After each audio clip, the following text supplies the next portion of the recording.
Morning, सुप्रभात, वंदे मातरम विद्यार्थी मित्रों। मैं आनंद सर एक बार फिर से अपने YouTube channel make account easy with Anand sir में आपका हार्दिक स्वागत करता हूं। दोस्तों, हम इस चैनल के माध्यम से अकाउंट और स्टेट दोनों पढ़ रहे हैं। स्टेट में हम पार्ट 2 रैखिक सहसंबंध लगभग पूरा कर चुके हैं, लेकिन मैंने आपको जैसा कहा था कि और मैं 2 वीडियो के माध्यम से आपको थोड़ा आलेख की जानकारी और थोड़ा थ्योरी की जानकारी बताऊँगा। तो उन 2 वीडियो में से आज पहले वीडियो में मैं आपको आलेख के बारे में थोड़ा समझाऊँगा। खैर इतना इम्पोर्टेंट तो नहीं है, लेकिन बुक में है तो हम सीख ले रहे हैं। खुदा ना खास्ता अगर आ गया तो हम उसकी प्रैक्टिस करके रखेंगे, तो थियरी के टॉपिक के रूप में भी हमें एग्जाम में पूछ सकते हैं और सवाल के रूप में भी अगर शायद पूछ लिया तो हम हल कर सकते हैं। और अगले वीडियो में मैं इस पार्ट का संपूर्ण रिवीजन, किस पार्ट में हमने क्या क्या सीखा, किस प्रकार से सीखा और थियरी के कुछ टॉपिक को लेकर इस पार्ट को मैं अगले वीडियो में पूरा कर दूंगा। और फिर इसके बाद हम पार्ट 3 नियत संबंध को शुरू करेंगे, चैप्टर 3, जो कि पार्ट 2 जैसा ही है और वो भी आपको आसानी से आ जाएगा। चलिए शुरू करते हैं। तो स्वाध्याय 2.1 पेज नंबर 66 कोशिश करूंगा कि आपके स्क्रीन पर दिखाई दे। उसमें 3 सवाल है दोस्तों, और तीनों सवाल में हमें आलेख की मदद से यानी विकीर्ण आकृति बनाकर उसका अर्थघटन करना है। अर्थघटन करना है मतलब वही कि हमें धन सहसंबंध है कि ऋण सहसंबंध है कि सहसंबंध का अभाव है। दोस्तों, आलेख जैसा नॉर्मल आप कक्षा 9-11 में जैसा आप बना रहे हैं वैसा ही बनाना है। मैंने तीनों के लिए 3 आलेख का पेज बना दिया है। वाई अक्ष, एक्स अक्ष, 0 बीच में, वाई एक्स अक्ष। और तीसरे सवाल थोड़ा जगह कम था इसलिए छोटा सा बनाया है, लेकिन तीनों सवाल के लिए मैंने बना दिया है। अब हम कैसे आलेख की मदद से पहचानेंगे कि धन सहसंबंध है, ऋण सहसंबंध या सहसंबंध का अभाव है। दोस्तों, आलेख बनाने के बाद अगर बिंदु, जो आलेख की जो बिंदुएं हैं जो बाद में डिसाइड होगा अभी आलेख बनाने के बाद, वो नीचे से ऊपर की तरफ एक ही दिशा में जा रहे हो तो उन एक्स और वाई के बीच धन सहसंबंध है। और वही ऊपर से नीचे की तरफ आ रहा हो तो ऋण सहसंबंध है। और बिंदु बिखरे हुए हो, न नीचे से ऊपर की तरफ कोई इधर दाईं बाईं कहीं पे भी बिखरे हुए हो बिंदु, तो उन 2 चरों के बीच सहसंबंध का अभाव है, ऐसा कहा जाएगा।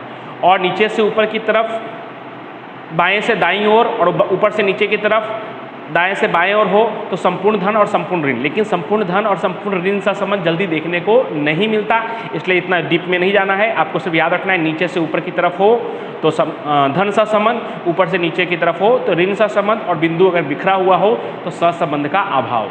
तो चलिए पहला सवाल शुरू करते हैं। एक बॉल पेन बनाने वाली कंपनी की सबसे अधिक बिकने वाली बॉल पेन के मूल्य रुपए में और उसकी पूर्ति 1000 इकाई के बीच संबंध जानने हेतु एकत्रित की गई निम्न सूचना से विकीर्ण आकृति को बनाकर उसका अर्थघटन कीजिए। तो अर्थघटन वाली हमें धन सहसंबंध है कि ऋण सहसंबंध के सहसंबंध का अभाव है, बस ये बताना है। मूल्य में यानी एक्स और मासिक पूर्ति को हम वाई कहेंगे। तो एक्स में आप ध्यान से देखेंगे तो 14, 16, 12, 11, 15, 13, 17, सबसे छोटा 11 है और सबसे बड़ा 17 है। और वाई में सबसे छोटा 12 है और सबसे बड़ा 53 है। तो x में हम एक एक का ही अंतर ले लेंगे तो हो जाएगा, लेकिन हम डायरेक्ट 11 से स्टार्ट कर रहे हैं तो ऐसे हमें एक जेड जैसा निशान करना होता है, जो यह दर्शाता है कि हम कहीं से भी स्टार्ट कर सकते हैं पहला आंकड़ा, और उसके बाद हमें फिर लाइन से लेना होगा। तो सबसे पहले 11, सबसे छोटा 11 है तो 11 से स्टार्ट कर रहा हूँ। 11, 12, 13, 14, 15, 16 और 17। अब आगे तक भी लिख सकते हैं, लेकिन सबसे हाईएस्ट हमारा 17 इसलिए मैंने 17 तक लिखा है। वाई में सबसे छोटा था दोस्तों 12 और सबसे बड़ा है 53। तो इसमें तो हम एक एक का 2-2 का लेंगे तो नहीं चलेगा, तो हम 5-5 का ले लेते हैं। तो सबसे पहले हम स्टार्ट करते हैं 10 से, क्योंकि सबसे छोटा 12 है तो राउंड फिगर में करने जाए तो 10, फिर 15, 20, 25, 30, 35, 40, 45, 50, 55। सब में तो इतनी जगह नहीं, तो सब में तो मैं नहीं लिखूंगा, लेकिन इसमें मैं स्केल माप लिख दे रहा हूँ। बाकी स्केल माप लिखना भी कंपलसरी होता है। आप इकोनॉमिक्स में भी आलेख सीखते हैं, उसमें भी स्केल माप लिखना होता है, लेकिन अब सब में इतनी जगह नहीं तो मैं एक में लिख दे रहा हूँ। बाकी सब में आप लिख लीजिएगा। एक्स अक्ष पर 1 सेंटीमीटर बराबर 1 रुपया, क्योंकि एक्स जो है वो रुपये में दर्शाया गया है। और वाई अक्ष पर 1 सेंटीमीटर बराबर, 1 सेंटीमीटर मतलब 1 बॉक्स बराबर 5,000 इकाई। 5,000 क्यों? क्योंकि हमने ये 5-5 का अंतर लिया है और कोष्टक में वाई वाले में लिखा हुआ 1000 इकाई में 5,000 इकाई। तो इस तरह से हमने बना दिया। आप बारी बारी से हल करते हैं तो पहला वाला 14 है, 14 के सामने क्या है 32, ऐसे भी आप बारी बारी से कर सकते हैं। और अगर आप लाइन से स्टार्ट करना चाहते हैं तो 11 के सामने क्या है, 12 के सामने क्या है, इस तरह से आप इस तरह से भी देखकर आप कर सकते हैं। तो जैसे आपकी इच्छा हो वैसे आप कर सकते हैं। तो मैं लाइन से ही स्टार्ट करता हूँ। तो 11 के सामने क्या है, तो x में 11 को देख रहा हूँ मैं, ये रहा x में 11 को देख रहा हूँ। 11 के सामने y में क्या लिखा है वो देखेंगे। तो 11 के सामने y में क्या लिखा है दोस्तों 12। ये जो आलेख है दोस्तों ये एकदम आसान है। आसान कैसे है, तो बिना इसको हल किए भी आप डायरेक्ट देखकर ही पता लगा सकते हैं कि धन सहसंबंध है कि ऋण सहसंबंध है। आप देख लीजिए 11 के सामने 12 दिया हुआ है, फिर 12 के सामने 20 दिया हुआ है, फिर उसके बाद 14 के सामने 13 के सामने 30, 14 के सामने 32, लगातार क्या हो रहा है, बढ़ रहा है। यानी x में अगर वृद्धि हो रही है तो y में भी क्या हो रही है, वृद्धि हो रही है। हाँ, समान अंतर पे नहीं हो रही है, इसलिए हम संपूर्ण धन सहसंबंध तो नहीं कह सकते, लेकिन धन सहसंबंध कह सकते हैं। यानी आलेख बनाए बिना ही आप सीख सकते हैं कि x में वृद्धि होने से y में भी वृद्धि हो रही है तो धन सहसंबंध, या x में कमी होने से y में भी कमी हो रही है तो धन सहसंबंध। विरुद्ध असर होगा, x में कमी y में वृद्धि, x में वृद्धि y में कमी तो ऋण सहसंबंध। तो आप सवाल को देखकर पहले से ही पता लगा सकते हैं कि धन सहसंबंध आने वाला है कि ऋण सहसंबंध आने वाला है। जैसे अभी इसमें आप पता लगा सकते हैं कि धन सहसंबंध आने वाला है, क्योंकि 11 के सामने 12 दिया हुआ है, फिर 11 से बढ़कर x 13 हुआ तो y भी बढ़कर 12 से बढ़कर कितना हो गया, 11 में 12 दिया, 12 में कितना दिया हुआ है 20, उसके बाद 13 में दिया हुआ है 30, 14 में दिया हुआ है 32, फिर उसके बाद 16 में दिया हुआ है 50। तो x अगर बढ़ रहा है तो y भी बढ़ रहा है। लेकिन हाँ, उन लोग का अंतर जो है वो अंतर समान नहीं है, कभी थोड़ा कम बढ़ रहा है, कभी थोड़ा ज़्यादा बढ़ रहा है। इसलिए हम संपूर्ण धन सहसंबंध नहीं कह सकते, लेकिन धन सहसंबंध कह सकते हैं। उसी तरह से दूसरे में भी आप देख सकते हैं, दूसरे सवाल में कि 5 के सामने दिया हुआ है 8, 6 के सामने दिया हुआ है 7, 7 के सामने 9, 8 के सामने 10। यानी जैसे जैसे x बढ़ रहा है वैसे वैसे y भी बढ़ रहा है। बस एक जगह थोड़ा सा हल्का सा कम हुआ था तो खैर उतना मायने नहीं रखता, लेकिन बाकी सब में अगर x बढ़ रहा है तो y भी क्या हो रहा है, बढ़ रहा है। हाँ, एक जगह हल्का सा कम हुआ था इसलिए हम संपूर्ण धन नहीं कह सकते, लेकिन धन सहसंबंध कह सकते हैं। लेकिन तीसरे सवाल में जब आप देखेंगे पेज नंबर 67 पे, तीसरे सवाल में, तो उसमें सबसे छोटा क्या है 5। तो 5 के सामने कितना दिया हुआ है 70, उसके बाद है 8, 8 के सामने कितना दिया हुआ है 45। तो x जैसे जैसे बढ़ रहा है y वैसे वैसे कम हो रहा है। 8 के बाद क्या है 12, 12 के सामने कितना दिया 35 और कम हो गया। उसके बाद कितना दिया हुआ है 20, 20 के सामने कितना है 10 और कम हो गया। उसके बाद 24, 24 के सामने दिया हुआ 8 और कम हो गया। तो जैसे जैसे x बढ़ रहा है y क्या हो रहा है, कम हो रहा है। तो वो क्या कैसा संबंध है, ऋण सहसंबंध। लेकिन उसमें भी अंतर समान नहीं है, समान अंतर से घट बढ़ नहीं रहे, तो इसलिए उसको भी हम संपूर्ण ऋण सहसंबंध नहीं कहेंगे, सिर्फ आंशिक ऋण संबंध या ऋण सहसंबंध ऐसा कह सकते हैं। तो हम सवाल देखकर ही दोस्तों समझ सकते हैं, इतना कुछ कठिन नहीं है और इसको करना भी कुछ कठिन नहीं है, सामने सामने ही लिखना है। जैसे 11 के सामने 12 कर दिया, उसके बाद क्या है हमारा 12, 12 के सामने आप देख सकते हैं कितना है 20, 13, 20, तो 12 के सामने 20। अब उतना परफेक्ट नहीं होगा क्योंकि बोर्ड पर मेरे पास स्केल वगैरह नहीं है। उसके बाद 12 के बाद हमारा 13 है, 13 के सामने है 30, 14, 14 के सामने 14 है ही नहीं है, 14 के सामने है 32।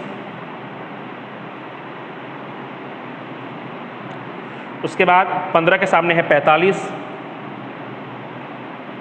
देखिए दोस्तों बढ़ तो रहा था लेकिन एकाएक बहुत ज़्यादा बढ़ गया है, इसलिए हम संपूर्ण धन सहसंबंध नहीं कह सकते, लेकिन धन सहसंबंध इतना कह सकते हैं। 15 के बाद 16 में है 50, फिर देखिए थोड़ा सा कम ही बढ़ा है इस बार,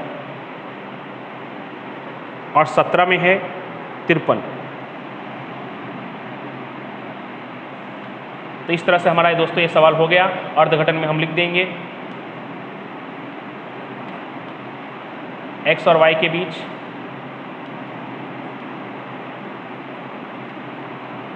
धन सहसंबंध है। ऐसे आप आंसर में चेक करेंगे तो आंशिक धन सहसंबंध, आंशिक का मतलब पूरे से कम, तो आप खाली धन सहसंबंध है ऐसा लिखिए ना, कोई दिक्कत नहीं है।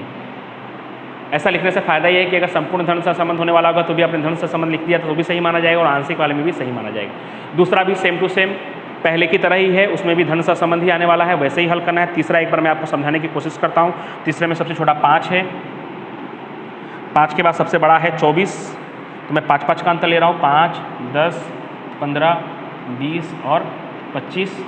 y में सबसे छोटा है 8 और सबसे बड़ा है 70, तो मैं 10 10 का अंतर ले रहा हूँ क्योंकि ऐसे भी मेरा आलेख छोटा है। आप 5 5 का भी ले सकते हैं, 10, 20, 30, 40, 50, 60, 70।